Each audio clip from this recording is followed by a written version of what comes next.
Hello everyone and welcome back to Prestige Reef.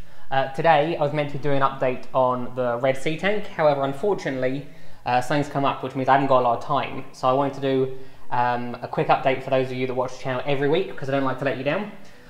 So what I will do, I'll have a very quick rundown of the Red Sea tank and then I will take you outside to the garage because although there's some pictures on Instagram and there are, and I've spoken about it in the live stream, no one's actually seen the garage for a long time, and I can just show you the updates because the fish room is coming. It's just taking its time. So let's start with the Red Sea tank. Right, so the biggest change with the Red Sea tank is that the net is now on. Those of you who saw my last video will know that I was unable to complete it by myself because I didn't have the right tools. I will be completely honest with you. I didn't do this by myself. I had a lot of help from Tim, who you may recognise from one of my previous videos, but I think we have done not a too bad job. And the other big change is that I have no diatoms, none whatsoever. This changed literally overnight, which did surprise me because I thought there would be a gradual decrease, but there wasn't. They were there when I went to bed, and then when I woke up in the morning, they were gone. The only thing that I did change is that I put carbon in the tank for the first time. Now, the reason I put the carbon in was because I have been feeding the corals so much, and also obviously the fish, that there was a slight green tinge to the water. And the water also had that slight smell to it, where it needed a water change. So I put the carbon in, and the next morning, as I said, I don't actually think this is what has fixed it, but the next morning, they were all gone. So yeah, the tank looks so much nicer now that there's no diatoms. Even some of the unhappy corals are starting to look much better. Some of them are still obviously not good, but they were unhappy for so long in my other tank that I'm not surprised it will take them a while to come back.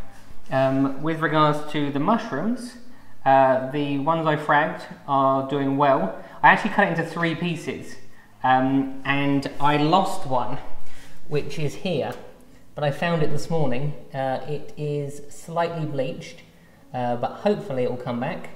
And then with regards to Frankenstein, the little Frankenstein is still doing well, and it's just starting to develop the pink bubbles around the side. And yeah, I think that's it for the Red Sea tank, other than this piece, which I bought the other day, but you can't see very well. It's another Redactus mushroom. I just thought it looked nice. So yeah, let me take you out to the garage. A couple of people in the comment section that suggested that I wasn't using the Red Sea program to the full. Well, that should answer the question to you, because as you can see, this is what I was doing this morning before this impromptu video. Right, so let me take you outside. The first thing to see is this pipe. This blue pipe's going to connect to the outdoor hose, and it now runs all the way under the garden up to here, where it will eventually go into the garage. And then if I take you into the garage, be warned, there's a bit of a mess in there. There's the condenser for the air conditioning system. Right, as I said, I did warn you. So this is what the garage looks like at the moment. As you can see, all the walls have been fully PVC. The electrics are in. It seems that the light is making the camera go funny, so I'm hoping this is going to come out. And it has a rubber floor, although you can't see it because it's such a mess. And then I have the ventilation system was put in just the other day, and then there's the air conditioning system. So all the air conditioning, ventilation, all basically the conditioning of the room. I'm going to heat the tanks. No, sorry, I'm going to heat the room rather than the tanks.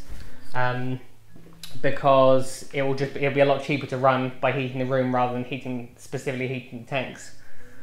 But other than that, at the moment it's just used as a storage place. The other thing I needed to do was to get the mains electrical cable upgraded. This was actually a nightmare because this goes underground and then into the very centre of my house. So that was not easy to replace. Right, so soon this room's going to be cleared out, and the reason it's going to be cleared out soon is because the tanks are coming. The glass tanks are being made by Clearseal, and the acrylic tanks are being made by a company called Atlas Plastics, which do some amazing acrylic work. So they should be here hopefully end of February, beginning of March.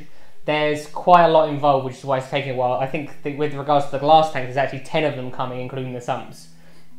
And with the acrylic work, I believe there is 4. I think there's 4 specific tanks. Some of them you'll have seen them on my Facebook and Instagram.